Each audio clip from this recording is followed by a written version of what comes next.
Hello student, question given है A and B are two square matrices दिया हुआ है such that A square B की value कितनी दी है B A and if A B की whole power 10 is equal to कितना दिया है ए की पावर 7 बी की power 10 find the value of this. अब देखो ये क्वेश्चन हमें सॉल्व करना है।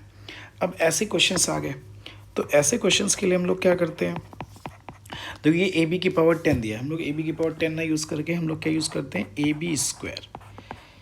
अब ए बी स्क्वायर की वैल्यू कितनी आ जाएगी A B into A B दिया हुआ है। अब देखो इस प्रॉपर्टी का जो गिवन प्रॉपर्टी है हम लोग उसका यूज़ करते हैं। अब देखो यहाँ पे बी ए की वैल्यू कितनी है ए स्क्वायर बी। अब इस वाले पार्ट में हमने इन दोनों के बीच में ये वाली प्रॉपर्टी लगा दी, तो यहाँ पे ए स्क्वायर आ गया, इस बी ए की वैल्यू आ जाएगी सॉरी ठीक, ये ए दिया हुआ था और इसकी प्रॉपर्टी लगा दी ए स्क्वायर बी ठीक, और ये बी हो गया। तो यहाँ से ये आ गया ए क्यूब बी स्क्वायर आ गया। कितना आ गया ए क्यूब बी स्क्वायर आ गया। अब देखो हमें किसके लिए बात करनी है ए बी क्यूब के लिए बात करनी है। अब हमने देखो ए बी क्यूब के लिए बात कर ली। ए बी क्यूब का मतलब क्या आ गया ए बी का whole square into A B आ गया। अब इसकी जो वैल्यू आ गई A cube B square into A B आ गया। अब देखो यहाँ कुछ बन नहीं गया था तो दिस इज रिटन एज, अब हमने देखो कैसे लिखा ए क्यूब बी और इसको लिख दिया बी ए और ये बी आ गया पक्का। अब इस बी ए को किससे रिप्लेस कर दिया, इस बी ए को रिप्लेस कर दिया ए क्यूब बी और हमने रिप्लेस किससे कर दिया ए स्क्वायर बी से। अब ये वाला जो बी है ये वाला बी बात कर ले रहा है। अब देखो इसकी वैल्यू कितनी आ गई ए क्यूब, अब वहाँ का एक बी ए आ गया, जो ए स्क्वायर था ये वाला ए स्क्वायर को हमने ब्रेक कर दिया और ये कितना आ जाएगा ए बी आ जाएगा ए और ये बी स्क्वायर आ गया ठीक। ये वाले ने बी ने इससे बात कर लिया और एक ए बच गया ठीक। अब हमने इसको क्या लिख दिया, अब ये आ गया ए क्यूब, इस बी ए की वैल्यू हमने रख दिया ए स्क्वायर बी और ये आया ए, ये आया बी स्क्वायर। अब इस ए स्क्वायर ने देखो इससे बात कर ली तो ये ए की पावर 5 हो गया। अब ये बी ए फिर मिल गया, अब बी ए की वैल्यू फिर हमने क्या रख दी है ए स्क्वायर बी इंटू बी आ गया, बी स्क्वायर आ गया। तो बताओ इसकी वैल्यू कितनी आ गई ए की पावर 7 इंटू बी क्यूब। अब देखो ए बी स्क्वायर था, ए बी स्क्वायर था तो ए क्यूब बी की पावर 2, 7 था तो 3 आ गया, यानी यहाँ 2 था तो ये 2 आ गया, 3 है तो 3 आ गया। अच्छा अब एक बार और सॉल्व कर ले, अगर हमने कहा ए बी की पावर 4 के लिए बात कर लेते हैं तो इसका मतलब ये क्या आ जाएगा A B cube into A B आ जाएगा।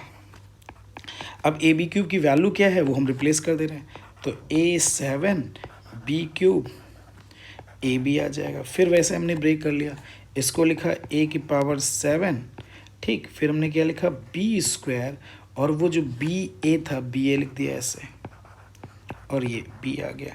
अब इस बी ए को हमने रिप्लेस कर दिया, इस बी ए को हमने क्या रिप्लेस कर दिया ए की पावर 7 बी स्क्वायर और ये आ गया आपका ए स्क्वायर बी आ गया और वो बी ने उससे बात कर लिया तो ये क्या आ जाएगा बी स्क्वायर आ गया, इससे बी ने बात कर लिया, बात वाले डायरेक्टली कर लिया।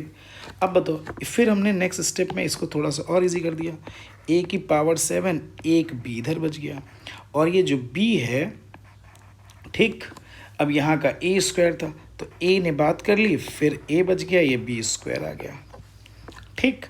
अब बताओ ये वैल्यू क्या हो गई ए की पावर 7 ये हो गया बी और इसकी वैल्यू आ गई ए स्क्वायर ठीक है, ये आ गया ए स्क्वायर और ये आ गया बी और बी और ये ए बी स्क्वायर आ गया। अब हमने इसकी वैल्यू रिप्लेस कर दिया ठीक है।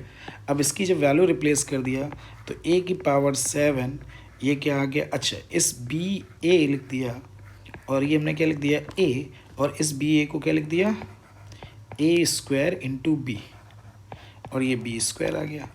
अब इसकी वैल्यू क्या आ जाएगी ए की पावर 9, इसकी वैल्यू हमने ए स्क्वायर बी रिप्लेस कर दिया, अब ये आ जाएगा बी ए ठीक। अब यहाँ पे जो इसकी वैल्यू ए स्क्वायर बी थी तो इसका ए स्क्वायर इसके साथ चला गया तो ए की पावर 9 आ गया और एक ए बचा, ए बी बचा तो बी इसके साथ ए के साथ बात कर लिया बी हो गया और ये आ जाएगा ए स्क्वायर कितना आ गया बी क्यूब आ गया। अब इस बी ए की जो वैल्यू है वो हमने क्या रख दिया ए की पावर 9 ए की पावर 2 इंटू बी, अब बचा ए इंटू बी क्यूब, इस ए स्क्वायर को हमने ब्रेक कर दिया ऐसे। अब ये a की पावर कितना आ जाएगा 11 और ये कितना आ जाएगा बी ए। अब इस बी ए को फिर हमने चेंज कर दिया, ए स्क्वायर इंटू बी, फिर ए बच गया, बी क्यूब आ गया। अब ये वाला फिर एक ऐसे चला जाएगा तो ए की पावर 13 और ये कितना आ जाएगा ए स्क्वायर बी की पावर 4 हो जाएगा। तो ये आ जाएगा ए की पावर 15 बी की पावर 4। अब देखो ये ऐसे बनता चला जा रहा है, तो एक जनरलाइज वे में देख लो भाई। देखो अगर स्क्वायर किया था तो ये आ गया, यानी इसका मतलब अगर हम बात कर लें कि अगर ए बी की पावर 10 के लिए अगर हम बात करते हैं, देखो ये तो क्लियर चीज़ें आ रही हैं, बी की पावर 10 तो होगा ही होगा। देखो क्यों भाई, अगर हम ए बी लिखते हैं, ए बी का मतलब कितना आ गया, ए बी आ गया, तो यहाँ बी की पावर 1 था, ठीक, ये 1 था, ठीक है, लिख ही लेते हैं। ए बी का मतलब क्या हो गया, ए बी हो गया, तो देखो बी की पावर 1, यहाँ ए था तो 1 आ गया, स्क्वायर किया तो यहाँ देखो 2 आ गया, क्यूब किया 3 आ गया, 4 है तो ये 4 लास्ट में आ गया, 10 होगा तो 10 आ गया, ठीक है। अब देखो यहाँ पे अगर हम इसके टर्म्स के लिए बात कर लेते हैं, देखो फर्स्ट में देखा ए की पावर 1 आ गया, फिर सेकंड में ए की पावर 7 कितना आ गया, 2 में 3 आ गया, ए की पावर 3 आ गया, फिर 7 आ गया, फोर्थ में 7 आ गया, ठीक है, नहीं थर्ड में 7th आ गया, फोर्थ में कितना आ गया 15 आ गया। अब जरा देखो इसको क्या लिख सकते हैं, इसको लिख सकते हैं 2 की पावर 1 -1, इस 3 को क्या लिख सकते हैं 2 स्क्वायर -1, ये थर्ड टर्म था तो 2 की पावर 3 -1, 15 को क्या लिख सकते हैं 2 की पावर 8 2 की पावर 3 2 की पावर 4 -1, यानी ये फर्स्ट टर्म था 2 की पावर 1 -1, तो अगर nth टर्म होगा, अगर nth टर्म होगा तो 2 की पावर n -1, तो 10th के लिए कितना आ जाएगा, तो a की पावर 2 की पावर 10 -1 आ जाएगा। तो a 2 की पावर 10 का मतलब 1024, तो 1023 इंटू बी की पावर 10 आ गया, तो इम्प्लाइज डेट k की जो वैल्यू आ जाएगी 1023 आ जाएगी और k माइनस दिस, तो अब आंसर बेटा क्या आ जाएगा 3 इसका